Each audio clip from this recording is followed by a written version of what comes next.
We will start the inaugural press conference by Minister Motegi. May I start? I have been appointed as the Foreign Minister since September 2019. For about 2 years, I did serve as the Foreign Minister, which means after some 4 years, I am taking this position again. To the members of the press, thank you very much. I look forward to working together with you in advance.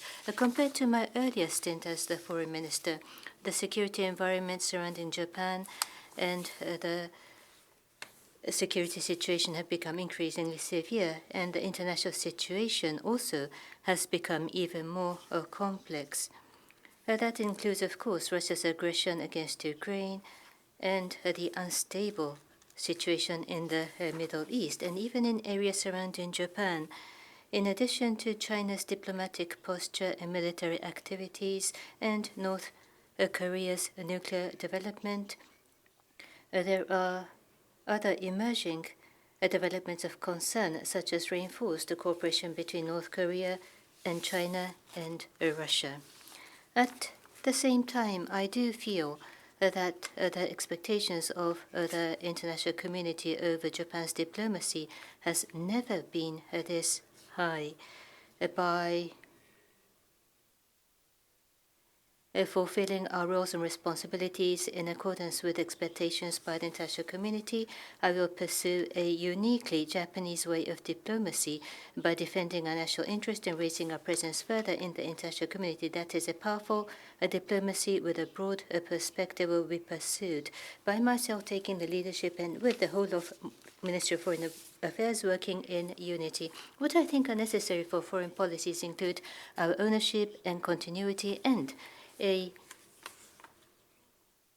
multifaceted advancement that is in alignment with the changing international environment. Firstly, specifically, the Japan-US alliance. This will be deepened further, and the defense and response capabilities must be bolstered further. In addition, by leveraging the wide-ranging frameworks that have been established so far, the network of cooperations with Australia, India, ROK, the Philippines, and the European countries and others on diplomacy and security will be strengthened. Next, we will further evolve free and open Indo-Pacific, which Japan has promoted to the world as a central pillar of Japan's diplomacy in keeping with the changing times. We will do so through multifaceted initiatives with close collaboration with our allies, like-minded countries, and nations in the global south. Furthermore, Japan has been a leader in promoting economic cooperation with respective countries such as CPTPP and Japan-US Trade Agreement. And we will continue to promote multilateral economic diplomacy while enhancing economic security, including supply chain resilience. Now, I have also been tasked with coordinating with the United States on tariff measures, including the implementation of Japan-US Agreement on tariffs. Leveraging my experience from the Japan-US trade negotiations, I am committed to sincerely and steadily implementing the agreement, thereby promoting the mutual interests of Japan and United States, and furthering the cooperation in economic security, as well as promoting economic growth of Japan. From this weekend, we will have an array of important diplomatic events, such as the ASEAN-related summit meetings and President Trump's visit to Japan.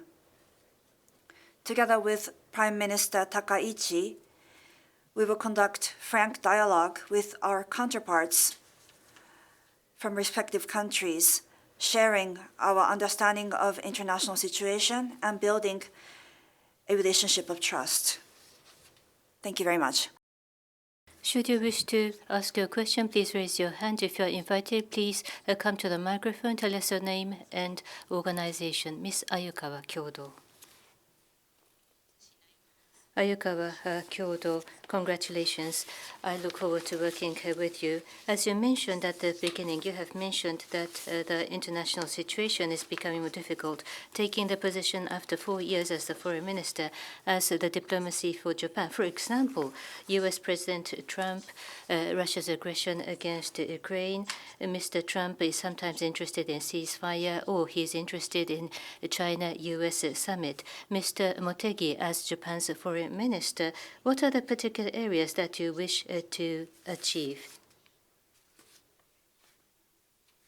President Trump, rather than concentrating on a very particular area, I think he is showing his intent to work on a variety of issues, and that is what he's actually doing. But as for specific, rather than specific targets or goals, I would say what is important for diplomatic policy is, as I just mentioned, what is important is ownership, continuity, plus I think there must be multi-faceted advancement of diplomacy in accordance with the changes in the international environment. When it comes to multifaceted development of Japanese diplomacy, that is what I would like to emphasize. At the beginning, as I mentioned, what has to be advanced in multiple areas, there are 3 major perspectives that I would like to emphasize. Next question, Uemura-san from Yomiuri, please. This is Uemura from Yomiuri, and congratulations.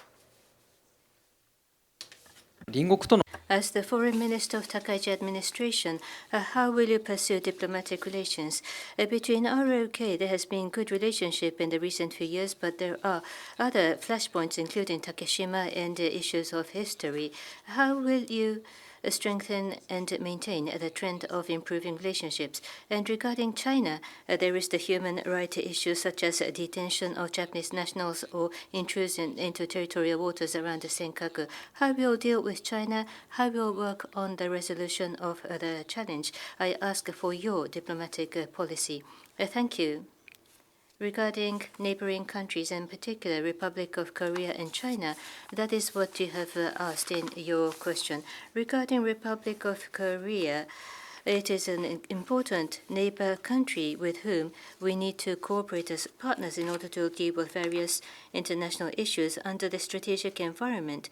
The bilateral relationship, yes, as you have mentioned, it has improved significantly, and the importance of the bilateral relationship is only becoming increasingly important.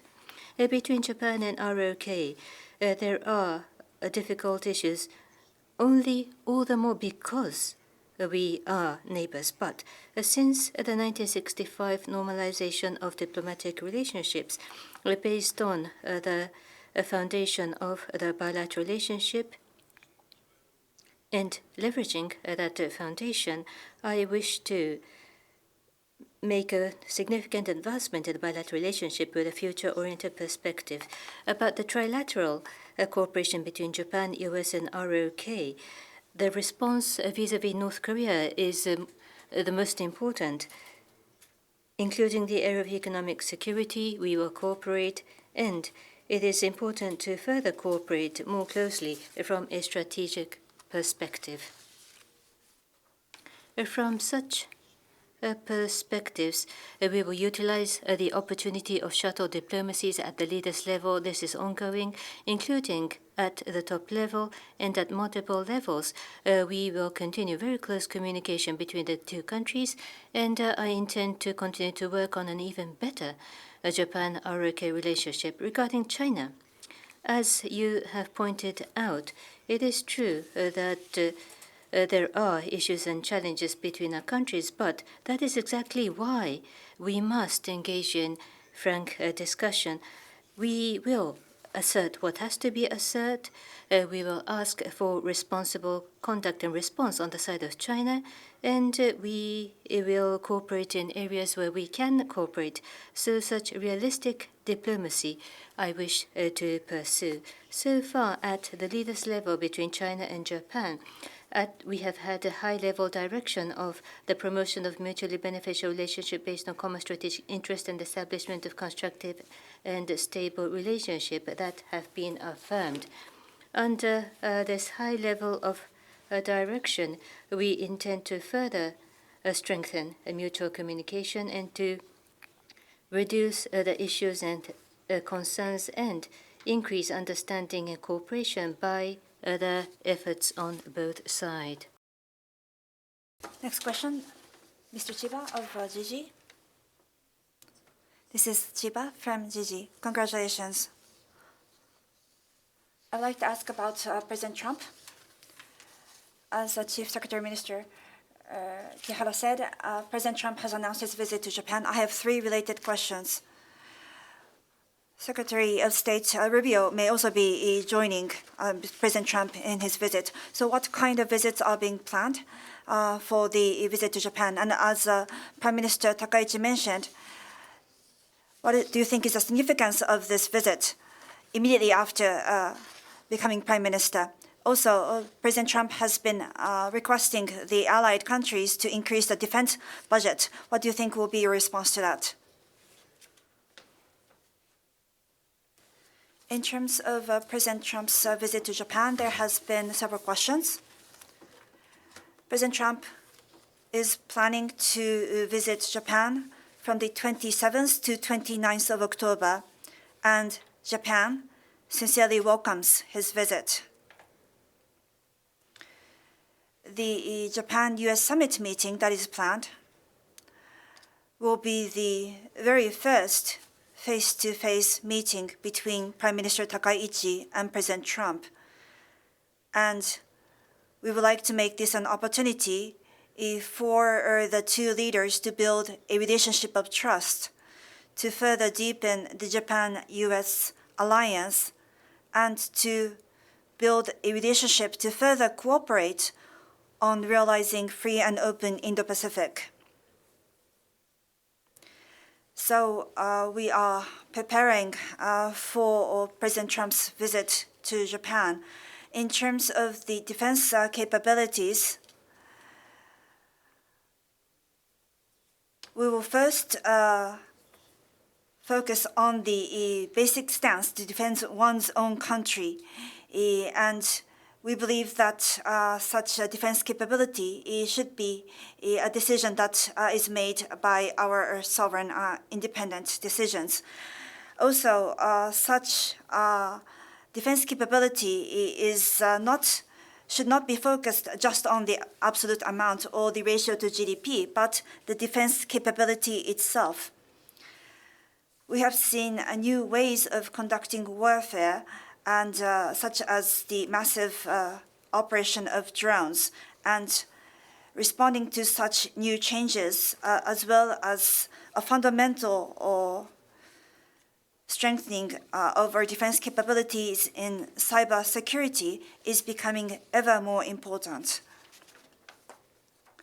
So with this approach, and based on the ever more severe security environment, we will be prioritizing the fundamental strengthening of our defense capabilities based on the national security strategy, and a review of the 3 key national security policy documents will be a part of our initiatives. And we will communicate our policy, our initiatives to the United States, taking every opportunity. I would like to meet with the Secretary of State Rubio as soon as possible, but such a date has not yet been set. In any case,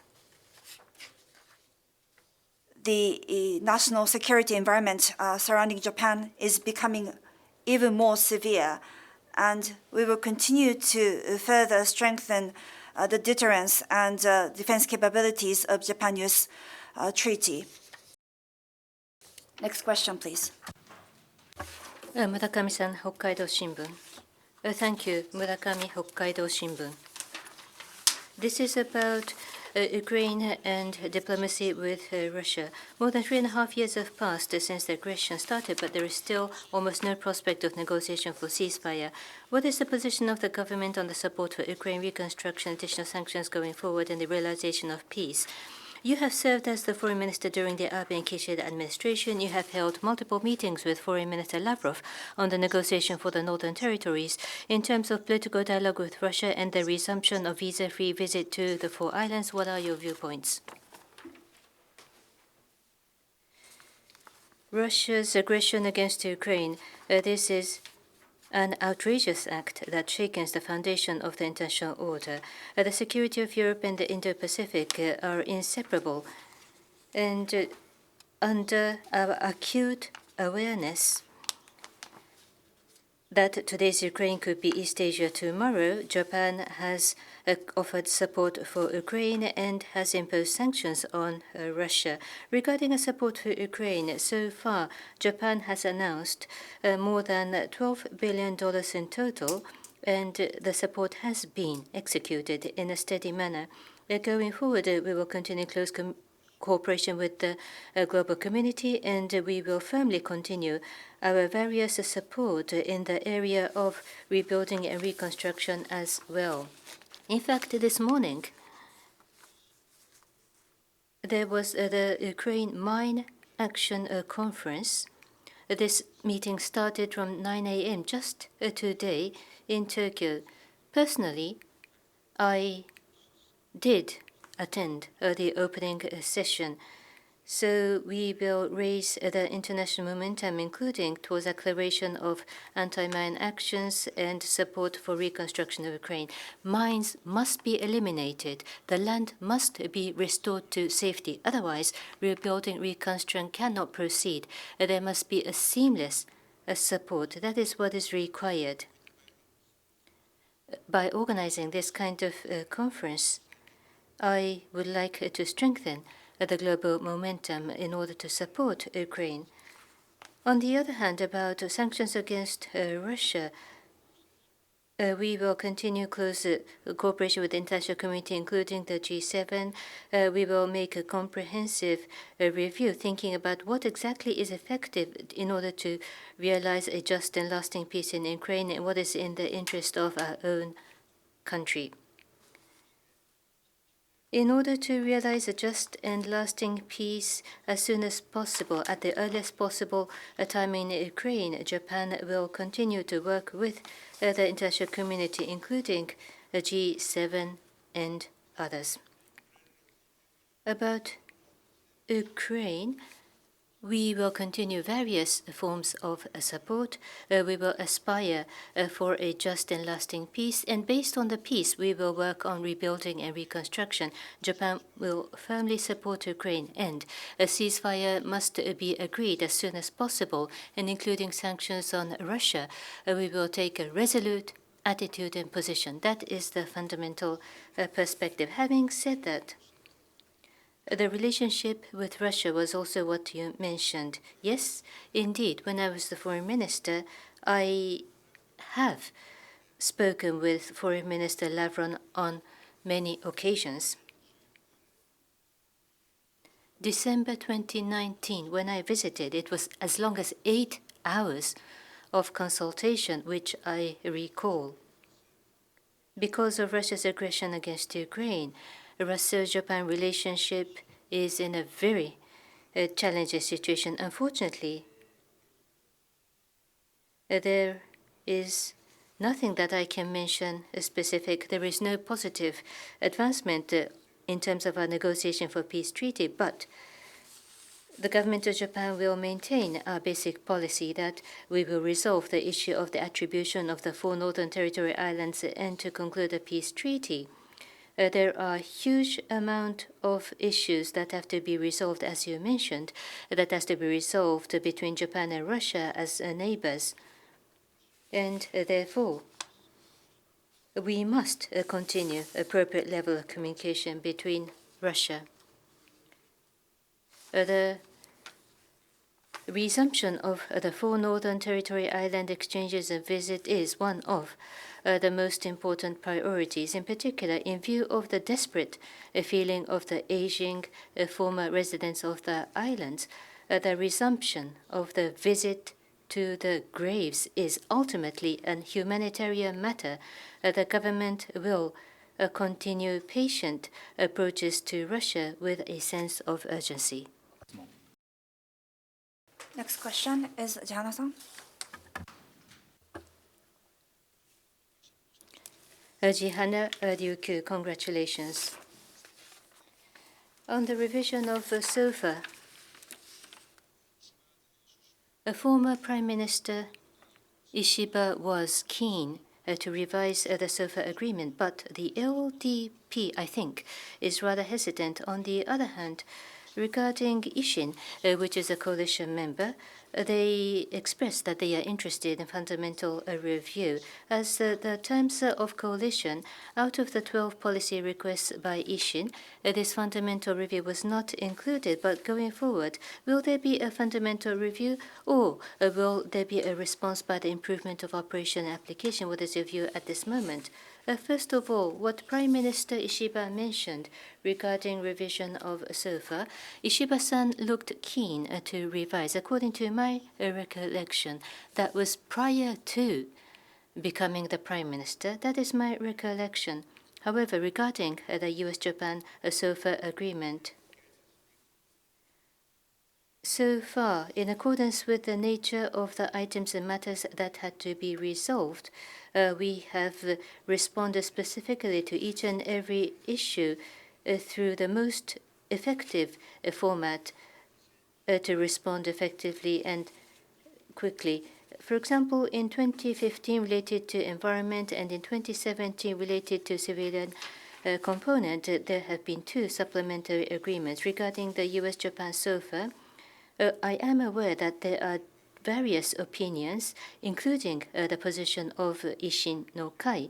However, the government will constantly continue to review the appropriate form of SOFA, including continuing our efforts so far. Next is Nissan from Hong Kong Phoenix. The Hong Kong Phoenix TV. Regarding China, I have a question. Earlier, you mentioned about the high level of direction, mutually beneficial relationship based on common strategic interest and the establishment of a common and stable relationship in the Takaichi administration. Regarding your response to China, compared to the response to China, will there be any changes and differences? And more specifically, what is the basic policy?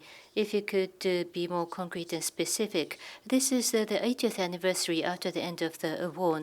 Murayama statement acknowledged the war of aggression. Will the Takaichi cabinet also acknowledge that? Regarding the 70th anniversary statement, that will be continued according to my understanding. Regarding our relationship with China, I already discussed through a dialogue what has to be asserted will be asserted. We will ask for responsible conduct, and wherever we can cooperate, we will cooperate. I will be rather repetitive, but mutually beneficial relationship based on common strategic interest between the 2 leaders and between the government. We do have past established relationships, and we'll work to promote such relationship. Next question, please. Son-san from Chosen Nippo, please. I am Son from Korean newspaper Chosen Nippo. Congratulations. In Korea, there has been a high evaluation of the previous administration under Prime Minister Ishiba and the new Takaichi administration. And I would like to ask your thoughts as Foreign Minister regarding South Korea. Minister Motegi, you were a foreign minister when the Japan-South Korea relationship was at its worst since World War II, and you probably understand the difficulty more than anybody. In fact, I think there was a similar question. There was a question about the relationship with China and ROK, so there may be some overlap. But regarding ROK, when I was serving as the foreign minister, it was an extremely tense relationship. But today, as we have to cooperate as partners in order to deal with the security issues, Korea is a very important partner, and under the security strategic environment, we must resolve the issues, and our bilateral relationship is only becoming increasingly important. Of course, between Japan and ROK, only because we are neighbor countries, there are extremely difficult challenges. But since the 1965 normalization of diplomatic relationship, leveraging the foundation that we have established between our two countries, I would like to advance the bilateral relationship largely with a future-oriented perspective, which means the two administrations before and the former administration, and with the current administration, we share the same perspective. Between Japan and ROK, we have a consensus. Next question, Uemura-san from Yomiuri newspaper, please. This is Uemura. This will be your second term as foreign minister. How do you intend to leverage your previous experience and the insights they have gained? Also, with the formation of the new coalition government with the Nihon Isshin no Kai or Japan Innovation Party, and given that the coalition agreement includes provisions on foreign policy, how do you envision the diplomatic direction of the new administration?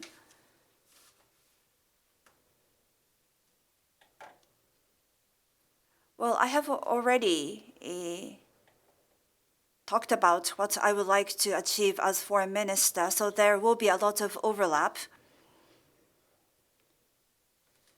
From 2019 to 2021, for 2 years, I served as foreign minister, and the experience that I have gained, I would like to leverage fully.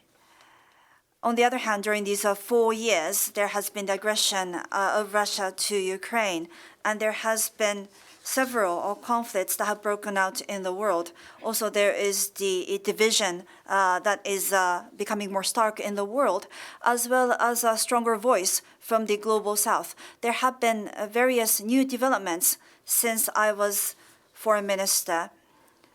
And in order to respond to such new developments, I would like to pursue multifaceted diplomacy. That is my basic thinking on this. Nagahara-san, Sankei Shimbun newspaper. Nagahara, Sankei, thank you. This is about North Korea and the abduction of the Japanese nationals. Prime Minister Takaichi, the immediate return of all the Japanese nationals at the same time, she is very keen. May I ask for your determination as the foreign minister? And going forward, there is the visit of President Trump, and there will be international conferences. Taking such opportunities, how will work on the return of the abductees? Regarding the abduction, this is a matter of violation of national sovereignty, and in terms of humanitarian issue, this cannot be put aside. The victims of abduction and the families, they are all becoming older. Many are passing away, and therefore there is absolutely no moment to lose. All of the abductees must be brought back as soon as possible. The government of Japan will work in solidarity and unity, and we will take all possible measures. Any further questions? Yes, Ayukawa-san, Kyodo. Ayukawa, Kyodo, thank you very much. This is about China and Republic of Korea and Japan relationship. Additional questions. Yesterday, Ms. Takaichi mentioned in a press conference regarding the president of South Korea that she wishes to have a talk that she's looking forward to, a summit meeting going forward. There are important diplomatic events, and there is APEC, a summit to be hosted in Republic of Korea. Possibly, there might be a summit a meeting between the Prime Minister and the President. Can you tell us about any arrangement? On the occasion of APEC, what about President Xi Jinping of China? Could there be a possibility, because he will be there as well? What about a possible Japan-China summit? Are you trying to arrange that? In addition, yourself, Mr. Motegi, in terms of diplomacy with neighboring countries and with the counterpart in China and ROK, are you trying to have an early foreign ministerial? Republic of Korea and China and the relationship between the two countries like Japan, ROK, or Japan, China, there is nothing that has been decided according to what I know. At an appropriate timing, of course, a face-to-face meeting, as I mentioned earlier, to communicate our concerns, to talk about areas where we can cooperate. We want to advance our cooperate. So through face-to-face dialogue, we want to talk to them. That is extremely important, as I mentioned. As for my counterpart, that is the foreign minister of the two countries and possible meeting at the foreign ministers, whatever the timing, of course, as soon as possible, I look forward to a meeting. AFP, Ms. Hasegawa. This is Hasegawa from AFP. In terms of President Trump's visit to Japan, I have a follow-up question. In terms of the defense budget, if this comes up, you said that you would like to focus not just on the numbers, but in terms of the three key national security policy documents revision, you also talked about explaining this to the United States. So based on such revisions, you will be talking about some increase in the defense budget or not? Well, what I mentioned earlier is that in terms of the national security strategy and the three defense documents, we are now doing a fundamental review of our defense capability. This is already ongoing. At the same time, we have already said that we will review and revise the documents at the appropriate timing. Prime Minister has already stated that she would like to consider reviewing the national security policy documents and that she would like to give instructions on that. So with this as the backdrop, we will explain Japan's approach and Japan's thinking to the counterparty. Mr. Uemura, Yomiuri Shimbun newspaper. Once again, this is Uemura of Yomiuri Shimbun newspaper. As you mentioned, there are diplomatic events that are ongoing. And as for yourself, sir, the first foreign travel as a foreign minister, when will that be? And there is the ASEAN-related conference upcoming, and the Prime Minister is expected to attend. Will you attend? The ASEAN-related summit meetings, the Prime Minister is intending to attend. The ASEAN summit meeting will be held in Malaysia, and as you know, there are several meetings, not just one. So in terms of my schedule, I would like to adjust accordingly. Thank you very much. Concluding the press conference. Thank you very much.